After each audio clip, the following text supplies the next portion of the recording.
गया हुआ भी कल है और आने वाला भी कल है। मतलब ना कल कुछ है ना कल कुछ होगा, ना कल अच्छा। कुछ था ना कल कुछ होगा।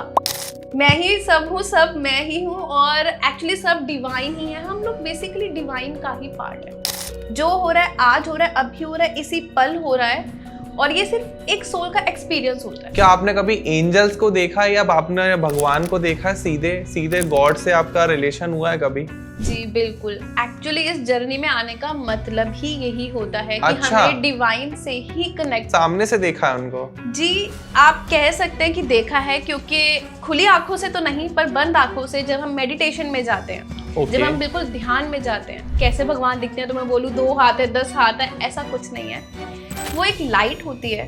अब जब आप स्पिरिचुअल अवेकनिंग में आ जाते हो तो आप यूनिवर्स के साथ जुड़ जाते हो। फिर ये आप और यूनिवर्स, मैंने बोला ना कि और कोई एग्जिस्ट ही नहीं कर रहा, सिर्फ मैं हूँ और डिवाइन है। यूनिवर्स डिवाइन है, भगवान है, पावर है, एक पावर है, एनर्जी है, क्योंकि हर चीज एनर्जी ही है बेसिकली।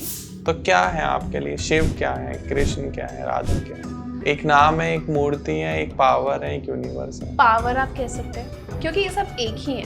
ओके है ना, इसको आप पावर कह सकते हैं कि शक्ति, आदि शक्ति से ही सब बने हैं। मेन पार्ट तो आपने एंड में बताया है, जो मेन है, मेजर पार्ट मैं ये कह तो सकता हूँ। आपके दर्शकों को एंड तक आना पड़ेगा ये वाला देखने के लिए कि एक पॉइंट आता है जब आपको लगता है कि पूजा पाठ भी कुछ नहीं है, कि आप शायद मुझे मनुष्य समझ रहे हैं पर मैं एक आत्मा हूँ। तो वो आत्मा की तरह आप वो देखोगे जब आपकी भी वो एक थर्ड आई जो है कुंडलिनी अवेकन हो जाएगी, तो आप भी मुझे ऐसे ही देखेंगे कि हाँ ये भी, मैं भी सोल हूँ, ये भी सोल है।